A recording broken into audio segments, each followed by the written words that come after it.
Hello friends, मैं हूँ गीता शर्मा। मेरे चैनल में आपका हार्दिक स्वागत है।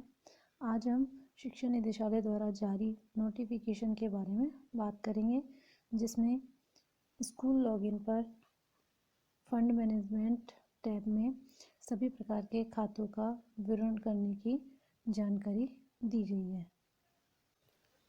साला दर्पण पोर्टल पर प्रारंभ किए गए फंड मैनेजमेंट मॉड्यूल में बैंक खातों का विवरण दर्ज करने बाबत उपयुक्त विषय अंतर्गत लेख है कि राजकीय विद्यालयों में संचालित समस्त बैंक खातों तथा उन खातों के लेन देन संबंधी विवरण साला दर्पण पोर्टल पर दर्ज करने हेतु साला दर्पण पोर्टल पर फंड मैनेजमेंट मॉड्यूल प्रारंभ किया गया है। इस क्रम में सर्वप्रथम विद्यालय में संचालित समस्त बैंक खातों का सही विवरण दर्ज कर उसे सत्यापित किया जाना है। समस्त संस्था प्रधानों को निर्देशित किया जाता है कि संलग्न प्रेषित यूजर मैनुअल में बताई गई प्रक्रिया के अनुसार विद्यालय लॉगिन में विद्यालय टैब में फंड मैनेजमेंट मॉड्यूल के माध्यम से विद्यालय में संचालित सभी खातों का विवरण करना सुनिश्चित करें। एक एक करके विद्यालय के समस्त बैंक खातों का विवरण दर्ज करके उस बैंक खाते का एक कैंसिल चेक की इमेज अपलोड कर सेव करें। सेव किए गए खातों का विवरण नीचे प्रदर्शित होता जाएगा। खातों का विवरण दर्ज करने के बाद प्रत्येक खाते को वेरीफाई कर OTP द्वारा सबमिट किया जाना है। सबमिट करने से पूर्व खाते के विवरण में किसी भी प्रकार का सुधार किया जा सकता है, किंतु सबमिट करने के बाद अगले स्तर पर वेरीफाई के लिए फॉरवर्ड हो जाएगा और किसी भी प्रकार का संशोधन संभव नहीं हो पाएगा। इस नोटिफिकेशन के अनुसार सभी राजकीय विद्यालयों को अपने जितने भी बैंक खाते हैं उनकी सबकी साला दर्पण पोर्टल पर एंट्री करनी है और बैंक खाते की विवरण दर्ज करने के बाद में हमें एक कैंसिल चेक की इमेज अपलोड करनी है। सेव किए गए जो खाते हैं उनका विवरण नीचे दिखता जाएगा और जो खाता है उसका विवरण दर्ज करने के बाद में खाते को वेरीफाई करने के लिए OTP सबमिट किया जाना है। लेकिन OTP लास्ट सबमिट हमें लास्ट में करना है, क्योंकि अगर हमने सबमिट कर दिया तो उसके बाद में किसी भी प्रकार का चेंज नहीं हो पाएगा। बात करते हैं अगले स्तर पर सत्यापन हेतु प्रक्रिया। प्रारंभिक शिक्षा के जो विद्यालय हैं उनके लिए PO UCO विद्यालय के प्रधानाचार्य प्रधानाध्यापक व्याख्याता के स्टाफ लॉगिन में प्रदर्शित होगा, जिसे संबंधित कार्मिक OTP द्वारा वेरीफाई करेगा। अब बात करते हैं माध्यमिक शिक्षा के विद्यालय की। माध्यमिक शिक्षा के विद्यालयों के लिए संबंधित मुख्य ब्लॉक शिक्षा अधिकारी कार्यालय में कार्यरत किसी भी अधिकारी के स्टाफ लॉगिन में प्रदर्शित होगा, जिसे संबंधित अधिकारी OTP से वेरीफाई करेगा। अर्थात जो प्रारंभिक शिक्षा के जो विद्यालय हैं उनका फॉरवर्ड होके PEO के पास में जाएगा और माध्यमिक शिक्षा के विद्यालय हैं उनके खाते संबंधित विवरण फॉरवर्ड होके मुख्य ब्लॉक शिक्षा अधिकारी कार्यालय में जाएगा।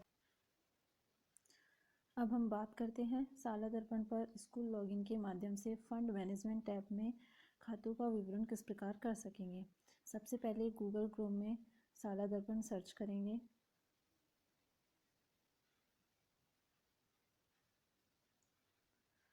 फिर साला दर्पण पर स्कूल लॉगिन करेंगे।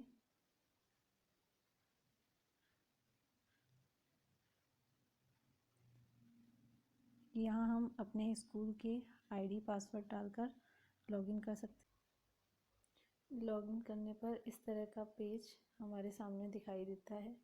इस पर 3 लाइन दी हुई हैं, इन पर हम क्लिक करेंगे। इसके बाद स्कूल पर क्लिक करेंगे। अब देखिए हमें school community engagement fund management ज्ञान संकल्प पोर्टल दिखाई दे रहा है। इसमें हम फंड मैनेजमेंट पर क्लिक करेंगे। अब देखिए आपके सामने स्कूल बैंक डिटेल्स और school bank detail status 2 option दिखाई दे रहे हैं। हमें स्कूल बैंक डिटेल्स पर क्लिक करना है। देखिए फ्रेंड्स, इस पर जैसे ही क्लिक करेंगे हमारे सामने इस तरह का फॉर्मेट दिखाई देता है। इसमें खाता रोकड़ पंजिका का प्रकार, तो इसमें हमारा खाता SMC खाता है, SDMC खाता है, छात्र कोष हेतु खाता है, विकास कोष हेतु खाता, बोर्ड परीक्षा कार्य हेतु खाता, MDM खाता, शून्य जमा राशि खाता, जो भी खाता है उसको एक एक करके सेलेक्ट करते जाएंगे। आगे खाते का प्रकार, तो हमारा खाता है उसका प्रकार किस प्रकार का है कि वो सेविंग अकाउंट है या एफडी अकाउंट है या करंट अकाउंट है या आरडी अकाउंट है, उसको सेलेक्ट कर लेना है। इसके बाद में बैंक पासबुक के अनुसार खाते का नाम, उसको सेलेक्ट कर लेना है।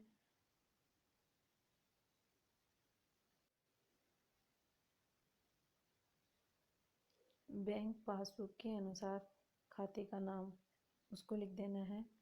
बैंक अकाउंट नंबर डालने हैं। उसके बाद में बैंक अकाउंट नंबर की पुष्टि करनी है। इसके बाद बैंक का आईएफएससी कोड डालना है। बैंक का नाम डालना है। उसके बाद में ब्रांच का नाम डालना है।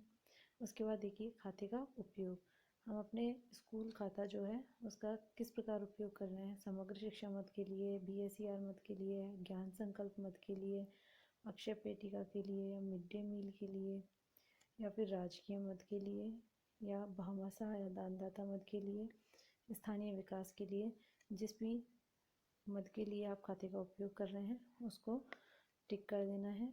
उसके बाद में ओपनिंग बैलेंस एज ऑन 1 अप्रैल 2021, 1 अप्रैल 2021 को जो हमारा खाता है उसमें जो बैलेंस है उसको यहाँ पे फिल कर देना है।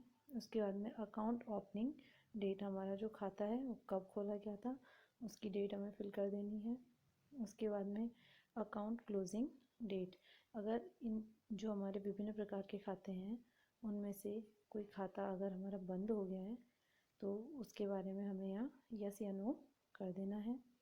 इसके बाद देखिए रद्द किए गए चेक अपलोड करें, तो हमारा जो खाता है, जिस खाते की हम डिटेल्स फिल कर रहे हैं उसी खाते का एक रद्द किया हुआ चेक जेपीजी फॉर्मेट में हमें यहाँ पर अपलोड करना है, जिसकी साइज 50 KB होनी चाहिए।